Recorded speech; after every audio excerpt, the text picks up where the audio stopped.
বাঁশি ও তবলার সহযোগ বাদনে অগ্রহায়ণের প্রথম প্রহরে শুরু হয় ঐতিহ্যের শস্যোৎসব নবান্ন। এসো মিলিস হবে নবান্নের উৎসবে। এই স্লোগান নিয়ে ঢাকা বিশ্ববিদ্যালয়ের বকুলতলায় প্রতি বছরের মতো আজও হাজির নগরবাসী। আবৃত্তি, দলীয় নৃত্যের তালে তালে নতুন এই উৎসবকে স্বাগত জানায় তারা।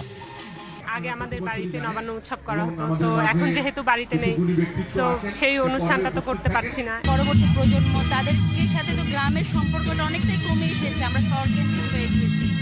ওদেরকে শিক্ষা দেওয়ার জন্য, ওদের মাঝে আবার প্রাণের সঞ্চার করার জন্যই মেনলি আসা। গ্রামের আবহে নতুন ধানের পিঠে তৈরির ধুম পড়েছে এখানেও। নানা ধরনের পিঠা আয়োজনে প্রিয়জনের সাথে উৎসবে মাতোয়ারা সবাই। এমন সময় উৎসবের উদ্বোধনের ক্ষণ ঘোষণার দায়িত্ব এলো ভাষা সৈনিক আহমেদ রফিকের কাঁধে। অগ্রহায়ণ কিন্তু প্রাচীন বাংলার মানে বর্ষ শুরু মাস।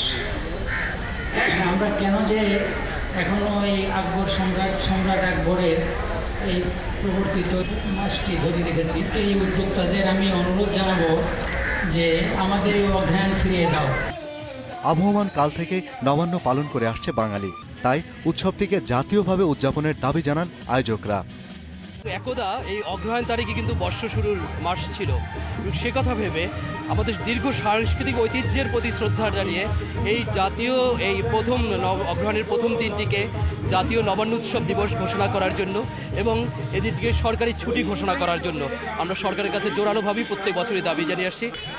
নবান্ন উৎসব পরিষদের আয়োজনে সকাল ৯টায় একটি শোভাযাত্রা বের হয়। টিএসসি থেকে ঘুরে এসে তা বকুলতলায় এসে শেষ হয়। Shahriar Anirban, independent news, Dhaka.